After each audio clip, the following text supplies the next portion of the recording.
네, 여러분 반갑습니다. 오늘은 우리가 17번째 신앙생활의 어떤 기본적인 것들에 대해서 살펴보게 되는데요. 오늘은 예배에 대해서 한번 살펴보겠습니다. 예배는 무엇일까요? 자, 여러분들 우리가 예배를 매주 드리고 있죠. 수요일 날도 드리고 금요일 날도 드리고 있는데 예배가 뭐라고 생각하십니까? 대답을 안 할 걸 알고 있으니까 바로 넘어갈게요. 일단 예배라고 하는 단어에 대해서 조금 살펴볼 텐데 그 예배의 의미에 대해서 알아볼 수 있는 원어적으로 예배의 의미가 어떤 것인지 좀 찾아볼게요. 예배라는 그런 표현으로 예배라는 단어로 사용되고 있는 히브리어 단어가 대표적인 게 두 가지가 있어요. 제일 대표적인 게 아바드라고 하는 단어인데 이 아바드라는 단어의 뜻은요, 봉사, 섬김입니다. 그래서 우리가 이 예배를 서비스라고 하거든요. 월십이라고도 하지만 예배를 서비스라고 합니다. 영어로는 월십, 서비스 둘 다 사용하고 있는데 이 아바드라는 단어, 봉사, 섬김이라는 이런 뜻을 갖고 있는 히브리어가 예배라는 데 사용되고 있고요. 그 다음에 또 다른 단어가 스와하라고 하는 단어가 있는데 이거는 엎드리다, 굴복하다 라는 뜻으로서 숭배, 순종, 섬김 이런 뜻을 지니고 있습니다. 그 다음에 이제 헬라어로는 좀 말이 어려운데 프로스퀘네오라고 해서 이거는 종이 주인에게 문안할 때 존경의 표시로 이제 머리를 조아리면서 발에 입 맞추는 행동을 말해요. 종이 주인에게 머리를 조아리면서 주인의 발에 입 맞추는 행동, 이거를 프로스퀘네오라고 하는데 이게 이제 예배라는 단어로 사용되고 있고요. 그 다음에 이제 라트레이아라고 해서 이것도 이제 종으로 섬기다라는 그런 뜻을 갖고 있습니다. 자, 그래서 여러분 지금 이게 원어적인 의미를 딱 들었을 때에 예배가 어떠한 의미를 가지고 있는 것 같아요? 지금 반복적으로 나온 의미들이 있잖아요. 섬김, 봉사, 그 다음에 이제 더 나가면 이제 주인의 말에 순종, 이런 의미가 있다는 것을 대충 알 수 있겠죠. 그렇게 대충 알 수 있을 것 같아요. 이처럼 성경에서 예배라고 하는 것은 종교 의식을 뜻하는 단어가 아니었어요, 원래. 우리는 지금 예배라고 하면 교회에서 어떤 예식을 따라서 드려지는 것을 예배라고 생각하잖아요. 근데 성경에서 사용하는 그 단어의 의미들을 보면 그런 종교 의식을 말하는 것이 아니란 말이에요. 보통 우리가 이제 예배라고 우리가 생각하는 그 예배 의식, 그것은 우리가 시간을 정해놓고 어떤 장소에서 우리가 드리는데, 그런데 하나님은 영이시기 때문에 특정한 시간이나 공간에 제한받지 않으시는 분이시잖아요. 그분은 어디든지 계시고 언제나 계시잖아. 그래서 특정한 장소, 특정한 시간, 특정한 형식으로만 하나님께서는 우리의 예배를 받으시는 것이 아니에요. 그리스도인이 하나님의 뜻대로 일상생활하는 그 삶 전체가 사실은 예배이고, 예배 의식이란, 우리가 교회에 와서 드리는 예배 의식 있잖아요. 예배 있잖아요. 그거는 그냥 일상생활에서 우리가 그 생활하는 그 어떤 그런 부분들을 축소해 놓은 거예요. 반대로 얘기하면 우리가 교회에서 예배 드릴 때 뭘 합니까? 찬양도 하고, 설교도, 말씀도 듣고, 그 다음에 헌금도 하고, 기도도 하고, 그 다음에 교제도 하고 그러잖아요. 그런 것들이 우리 예배 안에 들어가 있잖아요. 우리가 그렇게 하는 예배 의식들이 확장돼서 우리 삶 가운데 속에서 그런 것들이 있어야 되는 거예요, 사실은. 그래서 일상생활에서 일어나는 것이 예배로 이렇게 축소되어서 왔다고 볼 수도 있고, 사실 그게 맞는 거지. 원래 의미가 이런 의식을 의미하는 것이 아니었으니까. 우리 예배 의식의 교회에서 이렇게 사용되고 있는 많은 것들은 사실 우리의 일상생활에서 이런 것들을 하는 것을 그냥 예배라는 의식 속에 같이 포함시켜 놓은 것이라고 할 수도 있는 것이죠. 그래서 어쨌든 주일 아침 우리가 전체 회중이 함께 드리는 예배 의식에 들어가는 찬양, 감사, 고백, 기도, 그 다음에 헌신, 말씀, 교제, 이 모든 것들이 사실 우리 삶에서 일어나야 합니다. 자, 그러면 두 번째 예배의 정의를 우리 한번 다 같이 한번 읽어볼게요. 예배라는 것의 정의를 한번 읽겠습니다. 시작. 예배는 하나님의 자녀가 하나님이 계신 곳에서 하나님이 기뻐하시는 방법으로 하나님의 영광을 드러내는 모든 행위를 가리키며 그 행위의 요소들을 압축해서 표현하는 것이 예배 의식이다. 지금 이 예배의 정의에서 예배라는 것과 예배 의식을 구분하고 있어요. 우리는 교회에서 드리는 그 예배 의식을 예배라고 부르지만, 다시 얘기하지만 예배는 예배 의식만을 말하지 않고 우리 삶 전체가 예배가 되어야 합니다.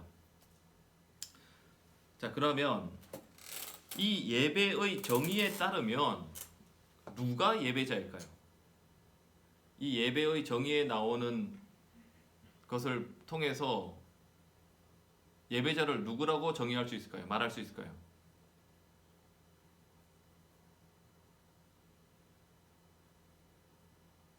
말해보세요. 말해주세요, 제발. 응? 하나님의 자녀. 하나님의 자녀가 예배자다. 크게는 맞아요. 근데 하나님의 자녀라는 것은 너무 광범위하고, 결국 여기서 이제 제가 봤을 때 예배자는 누구냐면 하나님의 영광을 드러내는 사람이 예배자예요. 예배의 의미가 아까 섬김, 봉사, 숭배라는 그런 의미가 이 예배라는 원어 속에 포함되어 있다고 했는데, 그럼 예배자는 다른 말로 얘기하면 순종하는 사람, 섬기는 사람, 하나님을 숭배하는 사람이라고 얘기할 수 있는 거죠. 예배의 정의를, 그 단어의 의미를 놓고 봤을 때, 그죠? 그러면 우리가 어떻게 우리가 하나님께 드리는 순종과 섬김이 결국 뭐냐? 이 정의를 통해서 나타나는 것은 하나님께 영광을 돌리는 것으로 나타나는 거예요. 우리의 섬김과 순종이 하나님께 영광을 돌리는 것으로 나타난다. 그래서 예배자, 예배의 정의에 따르면 누가 예배자냐? 그의 삶을 통해서 하나님의 영광을 드러내는 사람. 이 사람이 진짜 예배자이다. 자, 그러면 예배의 정의에 따르면 예배는 어디서 드릴 수 있을까요?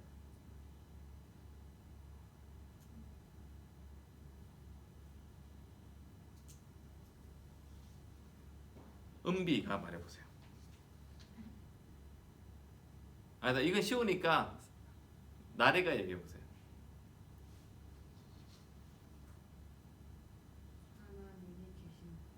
하나님이 계신 거. 하나님이 어디 계시죠? 어디서나.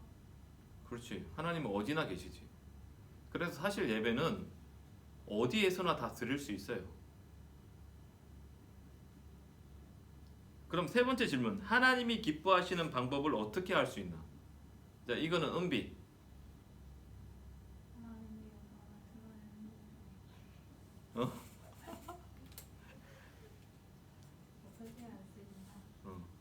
방법을 어떻게 할 수 있나? 방법은 뭐 여기는 지금 예배의 정의에 따르면이라고 안 붙어 있잖아. 그러니까 우리가 일반적으로 생각하면 돼요.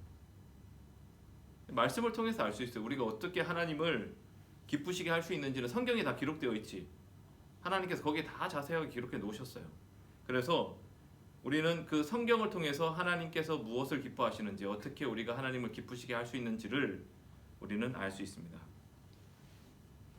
자, 그러면 세 번째, 어떻게 예배하는가?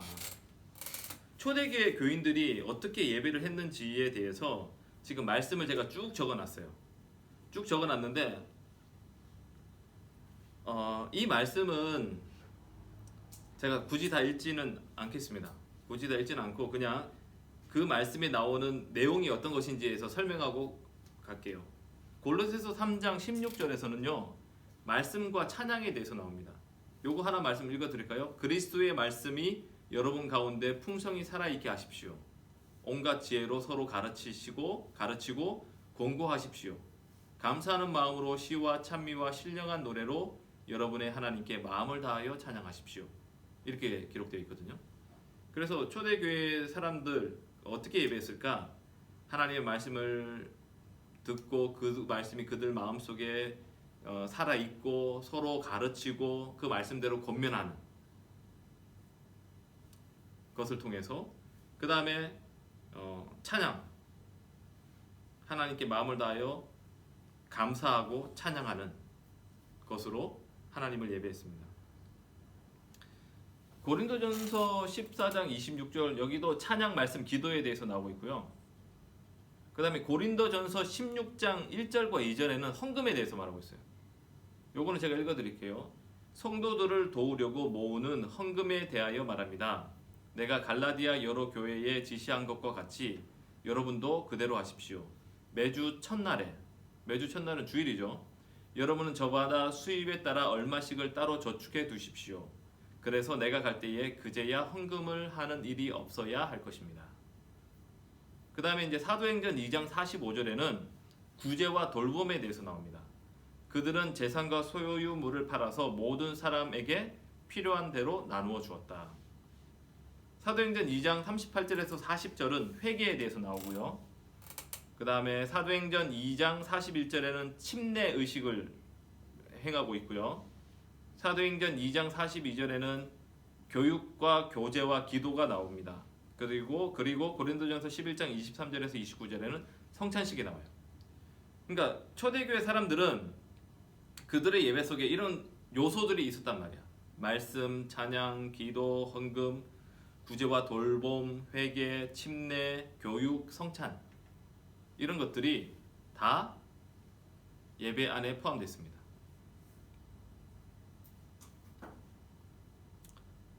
자, 그러면 지금도 우리가 하고 있죠, 그죠? 그런데 이제 우리가 예배에 포함시키지 않는 것들은 뭐 구제나 돌봄은 포함되지 않아요, 그죠? 구제와 돌봄은 포함되지 않지만 그러나 우리가 앞에서 예배가 우리 전체의 일상삼이라고 했을 때에 우리가 하는 구제와 누구를 돌봐주는 행위는 하나님을 예배하는 행위에 들어간다는 말이에요. 자, 그러면 네 번째, 언제 예배 의식을 하는가? 지금 이거는 광의적 의미의 예배가 아니라 예배 의식에 관한 겁니다. 예배 의식을 언제 했는가? 초대교회 사람들은 언제 했을까?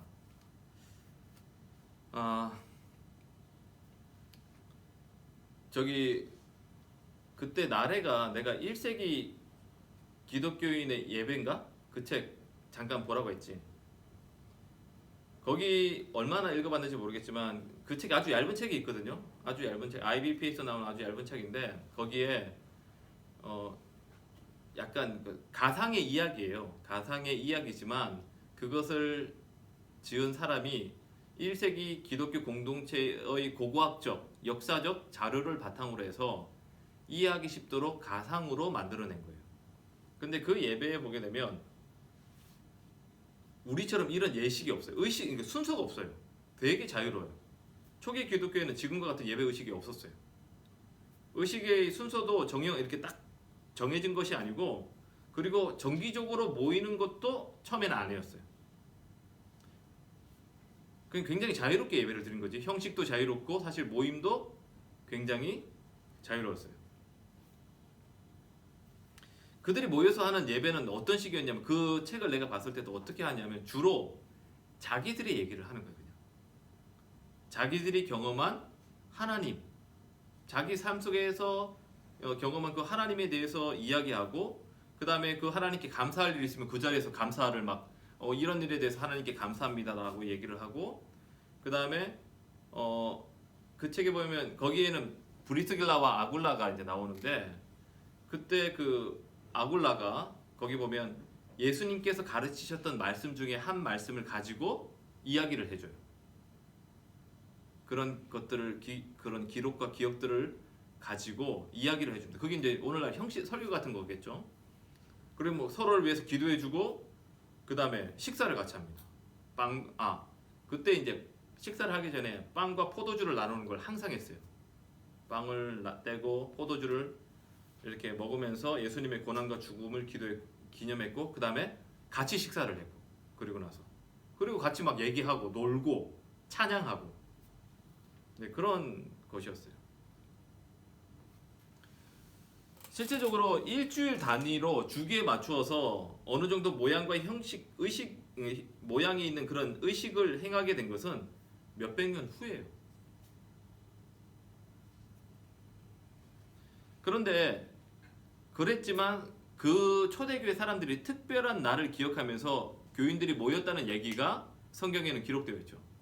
이제 그게 고린도전서 16장 2절, 사도행전 20장 7절 그 외에도 있는데 여기 보면 뭐라고 되어 있냐면 매주 첫날 주일이겠죠. 여러분은 저마다 아까 우리 읽었던 내용이고요. 사도행전 20장 7절은 주간의 첫날에 이것도 주일이죠. 우리는 빵을 떼려고 모였다. 바울은 그 다음날 떠나기로 되어 있어서 신도들에게 강론을 하는데 강론이 밤이 깊도록 계속되었다. 이게 이런 식으로 주일날 사람들이 모였고 거기서 사도 바울이 예수님의 말씀을 가지고 설명을 해줬고 그것이 길어져서 밤이 될 때까지 이 사람들은 예배를 모여서 이런 걸 했다는 말이에요.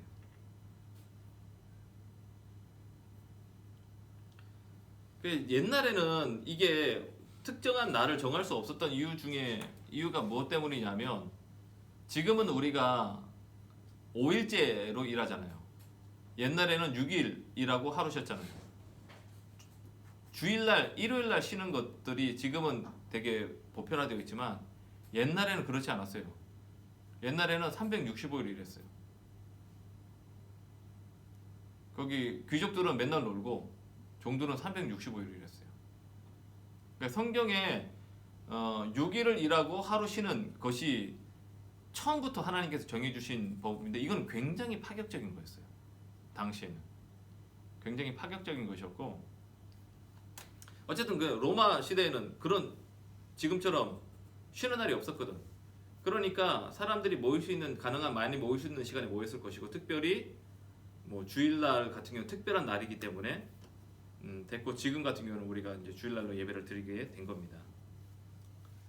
자, 그러면 이제 다섯 번째 어디서 예배를 드리는가?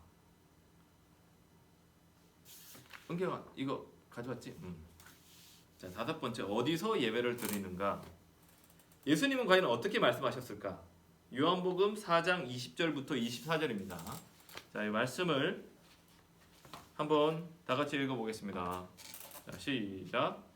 우리 조상은 이 산에서 예배를 드렸는데 선생님네 사람들은 예배 드려야 할 곳이 예루살렘에 있다고 합니다. 이르시되 가서 내 남편을 불러오라. 여자가 대답하여 이르되 나는 남편이 없나이다. 예수께서 이르시되 내가 남편이 없다 하는 말이 옳도다. 너에게 남편 5이 있었고 지금 있는 자도 내 남편이 아니니 내 말이 참되도다. 여자가 이르되 주여 내가 보니 선지자로소이다. 우리 조상들은 이 산에서 예배하였는데 당신들의 말은 예배할 곳이 예루살렘에 있다 하더이다. 예수께서 말씀하셨다. 여자여 내 말을 믿어라. 너희가 아버지께 이 산에서 예배를 드려야 한다거나 예루살렘에서 예배를 드려야 한다거나 하지 않을 때가 올 것이다. 너희는 너희가 알지 못하는 것을 예배하고 우리는 우리가 아는 분을 예배한다. 구원은 유대 사람들에게서 나기 때문이다. 참되게 예배를 드리는 사람들이 영과 진리로 아버지께 예배를 드릴 때가 온다. 지금이 바로 그때이다.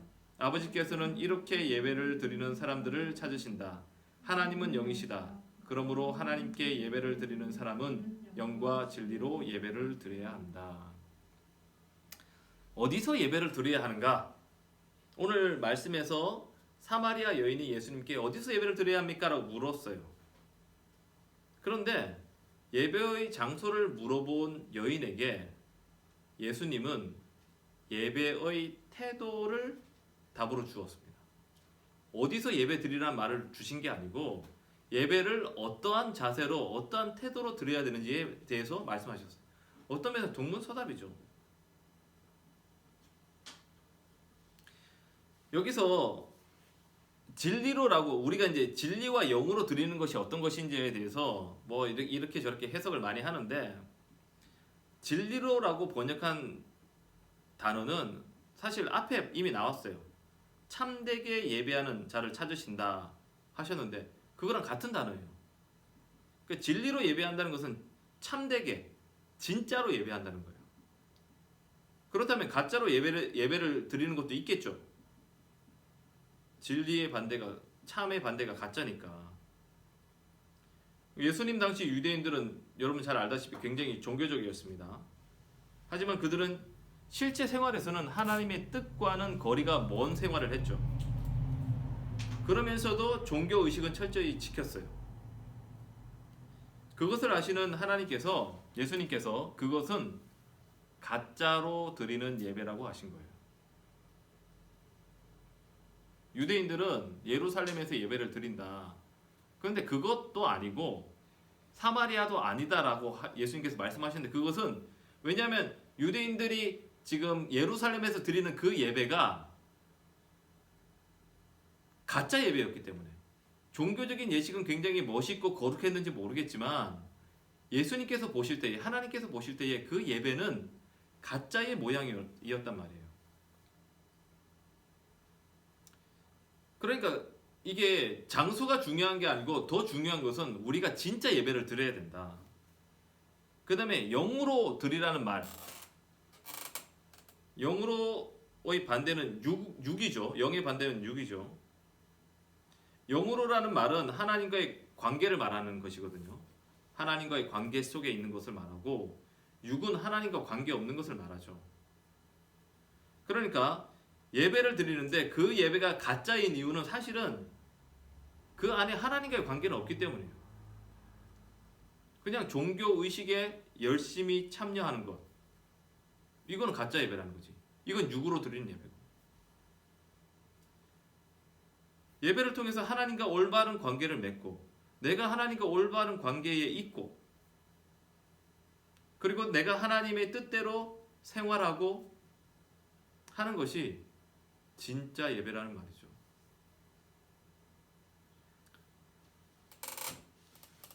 제가 설교할 때 이런 설교 많이 하잖아요. 우리가 그 바리새인들과 종교인들에 대해서 예수님께서 막 비난하시고 책망하셨던 그 내용들이 다 이런 거잖아요. 외식적인 거, 마음은 없고 형식만 남아있는 거, 와서 자리는 지키는데 실제 마음은 그 예배 가운데 전혀 없고, 그 예배를 통해서 하나님과 교제되는 것은 전혀 없는 거. 이거는 우리가 나와서 예배를 드려도 사실은 진짜 예배가 아니고 가짜 예배죠. 그래도 우리 일단 나오긴 나와야 돼. 왜냐하면 그렇게 나오지 않으면 우리가 하나님께 그런 식으로 교제를 하는 게 어려우니까. 근데 나왔다면 정말 내가, 여러분 예배를 잘 나오고 있다면 내가 지금 드리는 예배가 진짜인지 가짜인지, 정말 그 예배 속에서 하나님과의 관계가 지금 이어지고 있는지, 아니면 전혀 그런 관계가 되어 있지 않은지를 우리가 따져봐야 합니다. 이게 어디서 예배를 드려야 하는가라는 그 문제도, 저기 은경아, 지금 목사님이 앞에서 1번과 2번에서 예배가 어떤 건지에 대해서 설명을 했거든.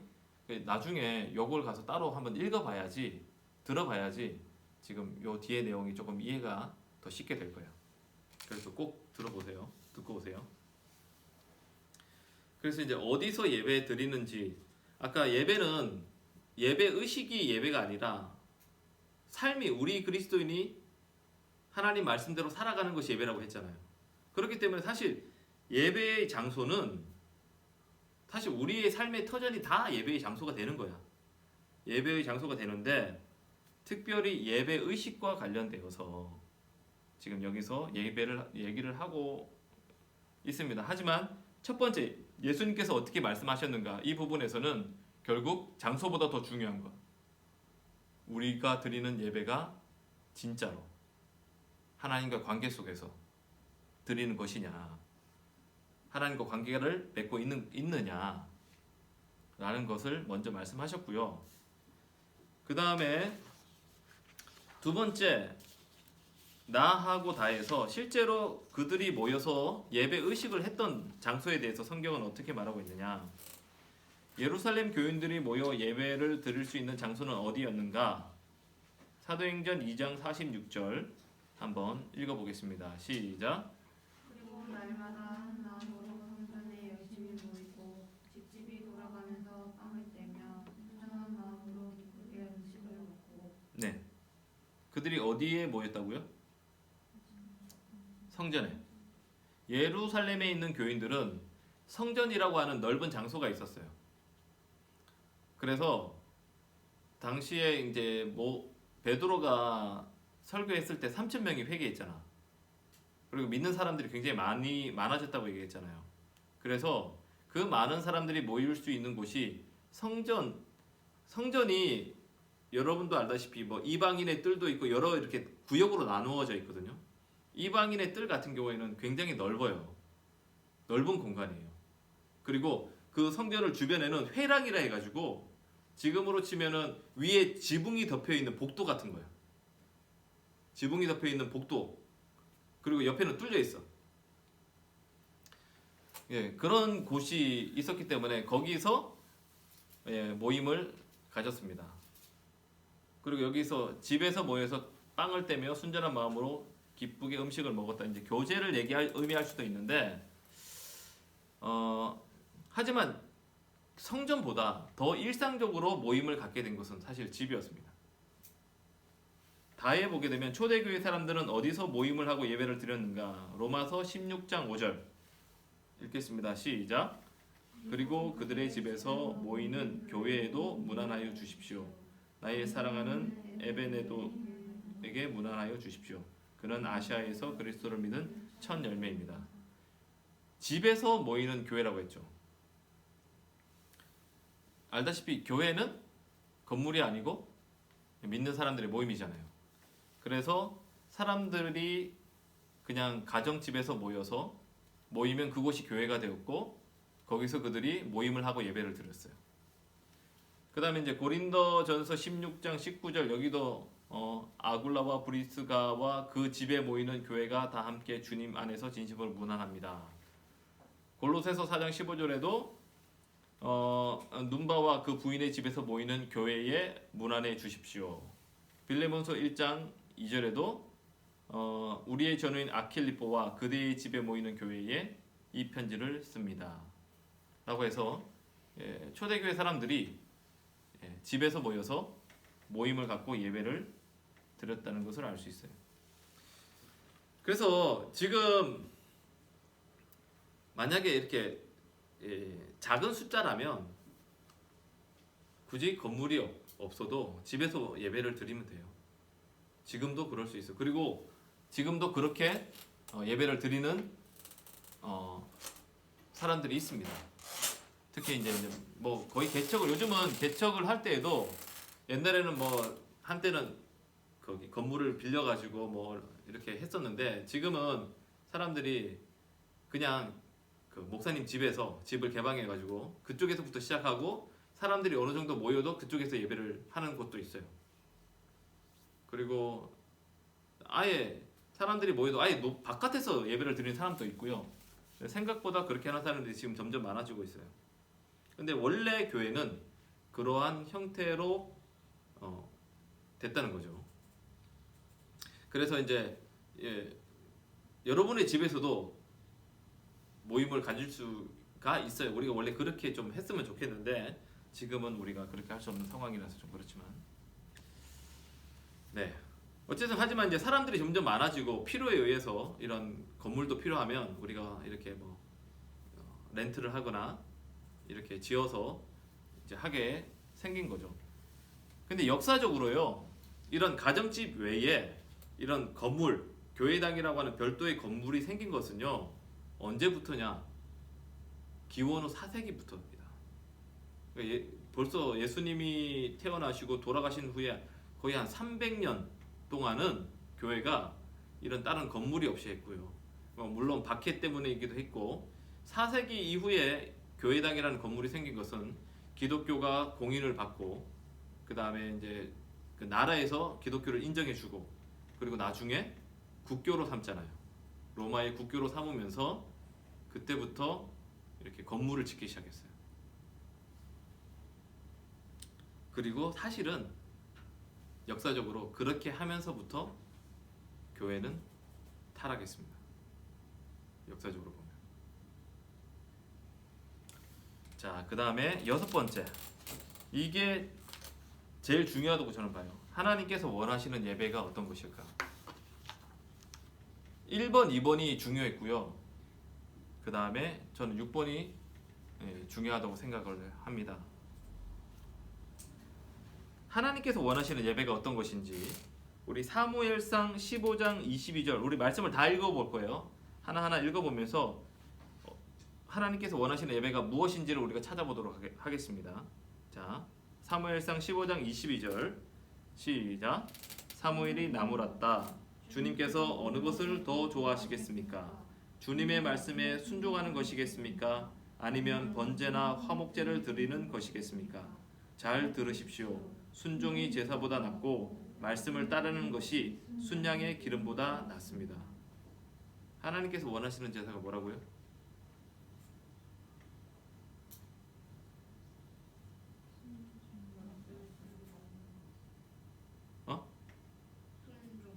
순종. 네. 순종, 말씀을 따르는 것. 이것이 우리가 번제나 화목제를 드리는 것보다 하나님께서 더 기뻐하시는 예배라는 말이에요. 여러분의 삶에서 하나님께 순종하시는 모습 하나하나가 여러분들이 주일날 교회에 나와서 여기서 예배 의식에 참여하는 것보다 하나님이 더 기뻐하신단 말이에요. 시편 50편 8절에서 15절, 23절 너무 기니까 제가 한번 읽어 드릴게요. 읽어 드릴 테니까 여기서 하나님께서 원하시는 제사는 예배는 어떤 것일지 한번 찾아보세요. 나는 너희가 바친 제물을 두고 너희를 탓하지는 않는다. 너희는 한 번도 거르지 않고 나에게 늘 번제를 바쳤다. 너희 집에 있는 수소나 너희 가축 우리에 있는 순염소가 내게는 필요 없다. 숲속의 뭇 짐승이 다 나의 것이요 수많은 산짐승이 모두 나의 것이 아니더냐. 산에 있는 저 모든 새도 내가 다 알고 있고 들에서 움직이는 저 모든 생물도 다 내 품 안에 있다. 내가 배고프다고 한들 너희에게 달라고 하겠느냐? 온 누리와 거기 가득한 것이 모두 나의 것이 아니더냐. 내가 수소의 고기를 먹으며 순염소의 피를 마시겠느냐? 감사 제사를 하나님께 드리며 너희의 소원한 것을 가장 높으신 분에게 갚아라. 그리고 재난의 날에 나를 불러라. 내가 너를 구하여 줄 것이요 너는 나에게 영광을 돌리게 될 것이다. 감사하는 마음으로 제물을 바치는 사람이 나에게 영광을 돌리는 사람이니 올바른 길을 걷는 사람에게 내가 나의 구원을 보여주겠다. 여기서 하나님께서 원하시는 예배가 뭘까요?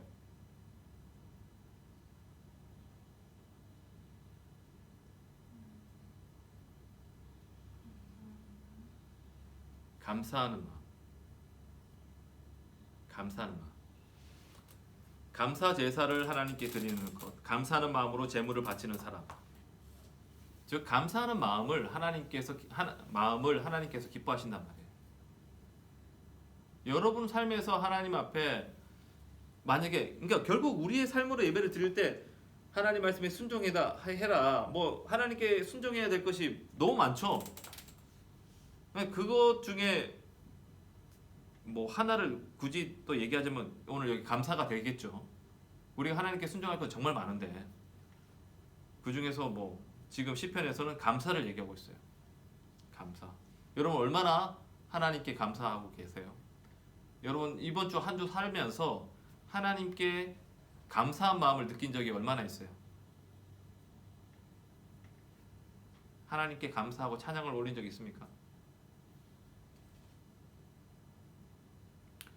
교회 와서 찬양으로 감사로 제사 드리는 자가 하나님을 영화롭게 하나 이런 찬양을 부르는 것보다 그렇게 마음에 감사 없이 그냥 찬양을 부르는 것보다 여러분의 삶에서 일어나는 것들을 통해서 하나님께 감사를 하는 것이 하나님께서 더 기뻐 받으시는 예배란 말이에요. 그 다음에 시편 51편 16절 17절 자 한번 읽겠습니다. 시작. 주님은 재물을 반기지 않으시며 내가 번제를 드리더라도 기뻐하지 않으십니다. 하나님께서 원하시는 재물은 찢겨진 심령입니다. 오 하나님, 주님은 찢어지고 짓밟힌 마음을 멸시하지 않으십니다. 하나님께서 원하시는 재물이 뭐라고요? 찢겨진 심령. 이게 뭘 말할까요? 상한 마음. 그 상한 마음이라는 게 그러니까 뭘까?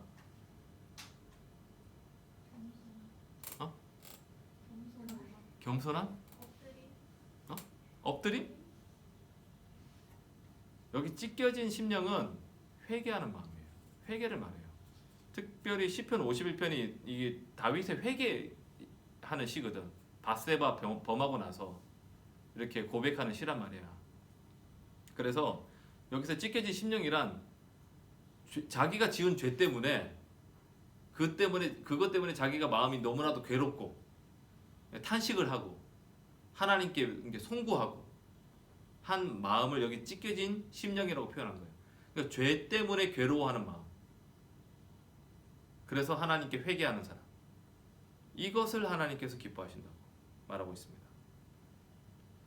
그 다음에 잠언 21장 3절 자 읽습니다. 시작. 주님께서는 정의와 공평을 지키며 사는 것을 제사를 드리는 일보다 더 반기신다. 어떤 거요?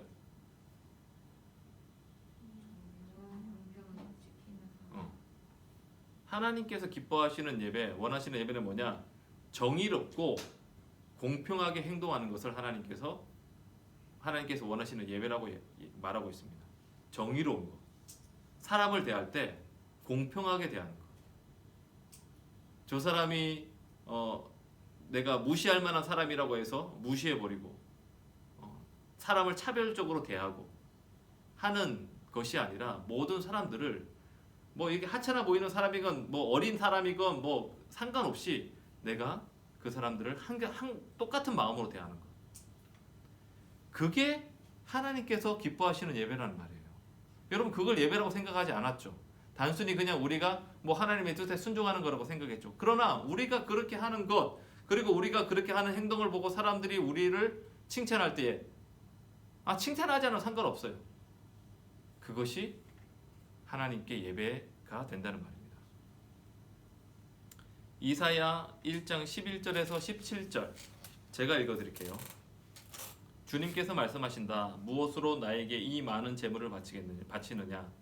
나는 이제 순양의 번제물과 살찐 짐승의 기름기가 지겹고 나는 이제 수송아지와 어린 양과 순염소의 피도 싫다. 너희가 나의 앞에 보이러 오지만 누가 너희에게 그것을 요구하였느냐? 나의 뜰만 밟을 뿐이다.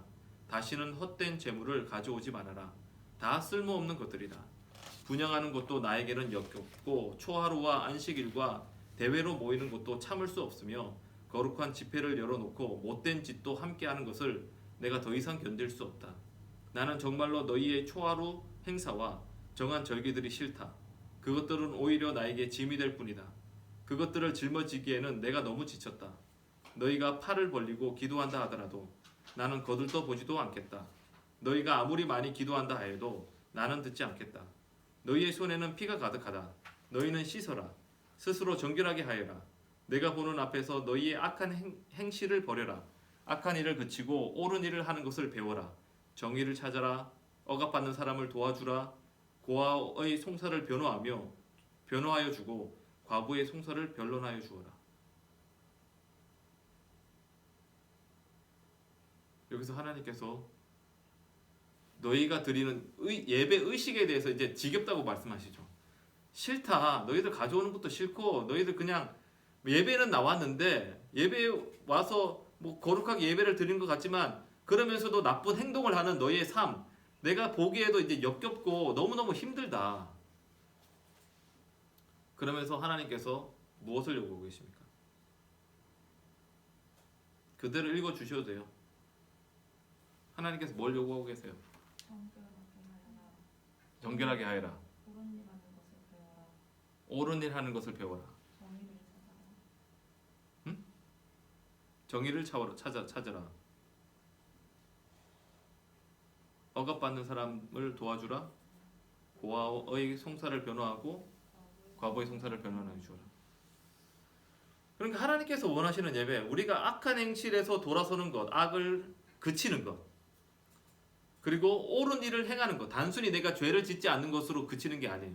내가 나쁜 짓 안 하니까 난 좋아, 나는 괜찮아, 그 정도가 아니란 말이에요. 하나님께서 우리에게 옳은 일을 하라고 말씀하고 계세요. 그 옳은 일을 더 구체적으로 뭐라고 얘기합니까? 정의를 행하고 억압받는 사람을 도와주고 고아와 과부의 편에 서는 것, 약한 사람들 편에서 서는 것, 그것이 하나님께서 원하시는 예배라고 말씀하고 계시죠. 그러니까 우리가 지금 이사야 이 말씀을 보게 되면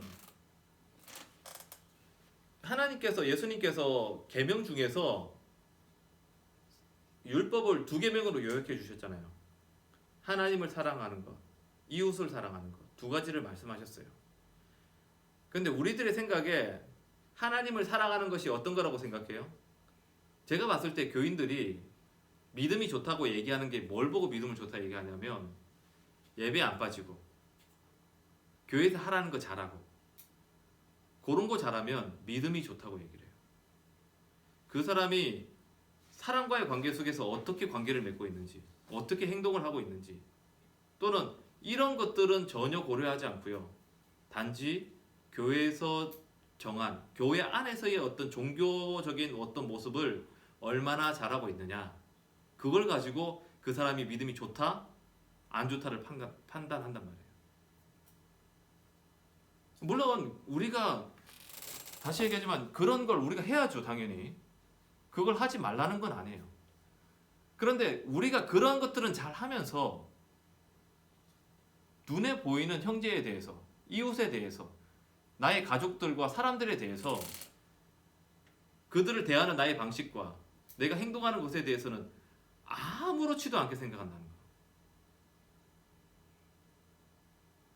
이건 문제가 있는 거죠. 생각보다 지금 여러분, 하나님께서 원하시는 예배라는 게 제사를 드릴 때 거룩한 제물을 바쳐라, 더 많이 드려라, 예배를 드릴 때 졸지 말라, 이런 내용이 지금 전혀 없잖아요. 생각보다. 그죠? 자, 그 다음에 호세아 6장 6절 다 같이 읽겠습니다. 시작. 내가 바라는 것은 변함없는 사랑이지 제사가 아니다. 불살라 바치는 제사보다는 너희가 나 하나님을 알기를 더 바란다. 여기서 하나님께서 원하시는 제사, 하나님을 사랑하는 마음. 그런데 그 하나님을 사랑하는 마음을 또 뒤에서 뭐라고 얘기하냐면 하나님을 알기 위해 힘쓰는 것이라고 얘기하고 있어요. 하나님 사랑한다고 막 우리 찬양도 하고 때로는 눈물도 흘리고 하죠. 근데 거의 대부분 그렇게 찬양할 때, 예배 드릴 때만 하나님을 사랑하는 것 같아요. 예배를 나가서 일상생활로 내가 돌아가게 되면 그 생활 속에서 하나님을 사랑하는 그런 행위들은, 모습들은 잘 안 보일 때가 너무 많은 것 같아요.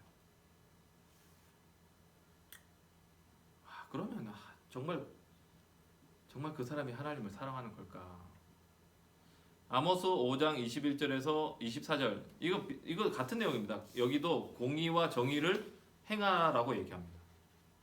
공의와 정의를 행하라.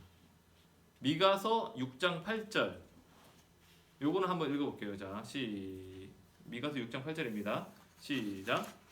너 사람아, 무엇이 착한 일인지를 주님께서 이미 말씀하셨다.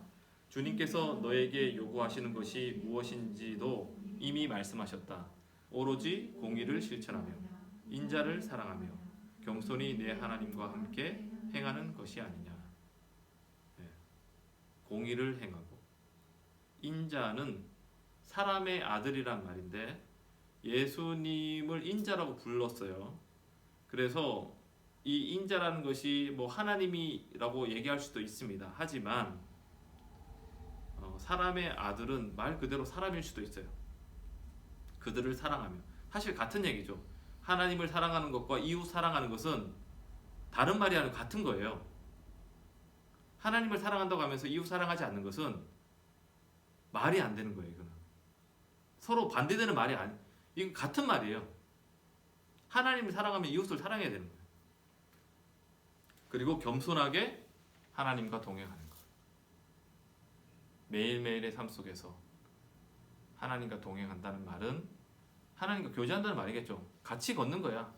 같이 걸으면서 하나님께 묻고 하나님 말씀도 듣고 대화 나누고 이것이 하나님께서 원하시는 것이다. 마태복음 5장 23절 24절 6장 14절 15절 요것도 다 같이 읽겠습니다. 시작. 그러므로 내가 제단에 제물을 드리려고 하다가 내 형제나 자매가 내게 어떤 원한을 품고 있다는 생각이 나거든 너는 그 제물을 제단 앞에 놓아두고 먼저 가서 내 형제나 자매와 화해하여라. 그런 다음에 돌아와서 제물을 드려라.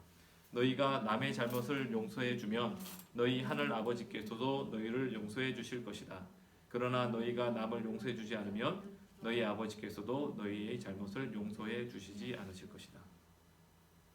하나님께서 기뻐하시는 예배는 화해하고 용서하는 것입니다. 화해하고 용서하는 거 굉장히 어렵습니다. 화해하려면 내가 먼저 미안하다고 얘기를 해야 돼요.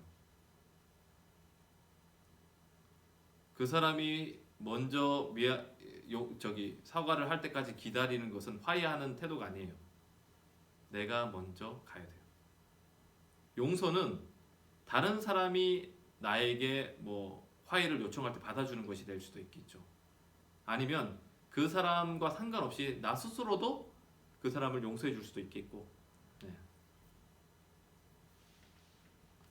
히브리서 13장 15절에서 16절 마지막으로 읽겠습니다. 시작.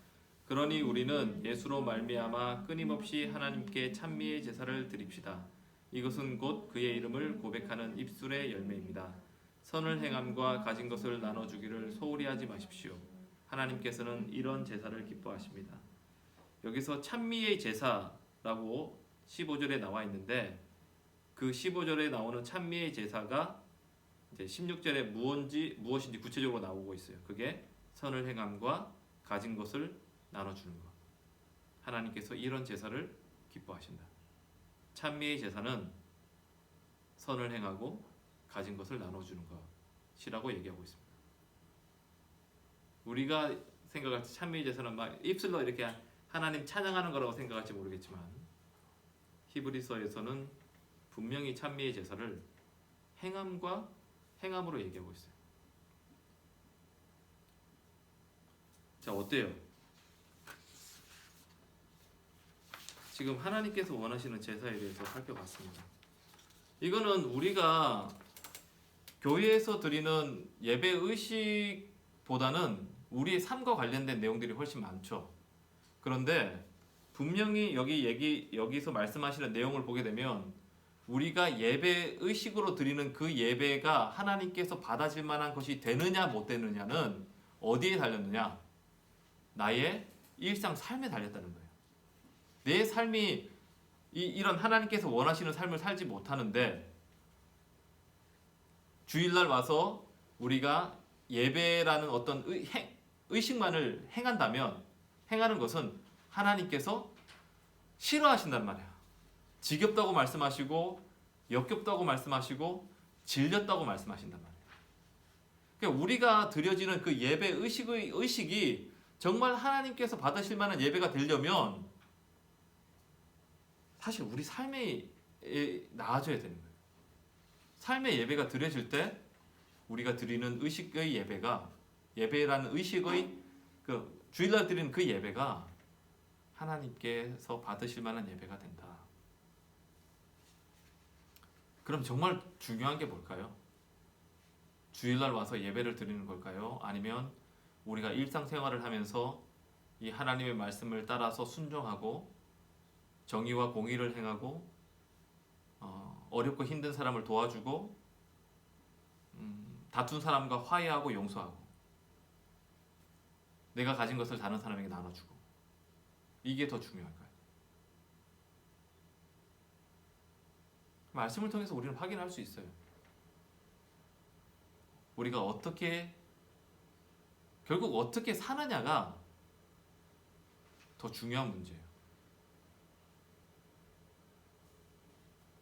그게 안 되고 그냥 주일날 드려지는 예배 의식에만 잘 하는 것은 그게 바로 종교인들의 삶과 다른 것이 아니죠.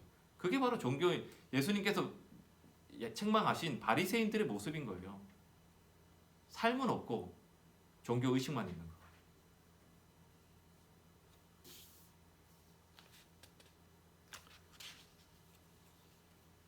예배라는 단어를 들을 때마다 그리고 여러분이 예배라는 단어를 이야기할 때마다 오늘 이 하나님께서 원하시는 예배가 무엇인지 우리가 적었던 이 내용들이 좀 생각나기를 바랍니다.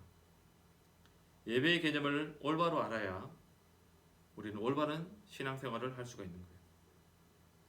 그렇지 않으면 우리가 하는 모든 것들은 종교 생활에 지나지 않습니다.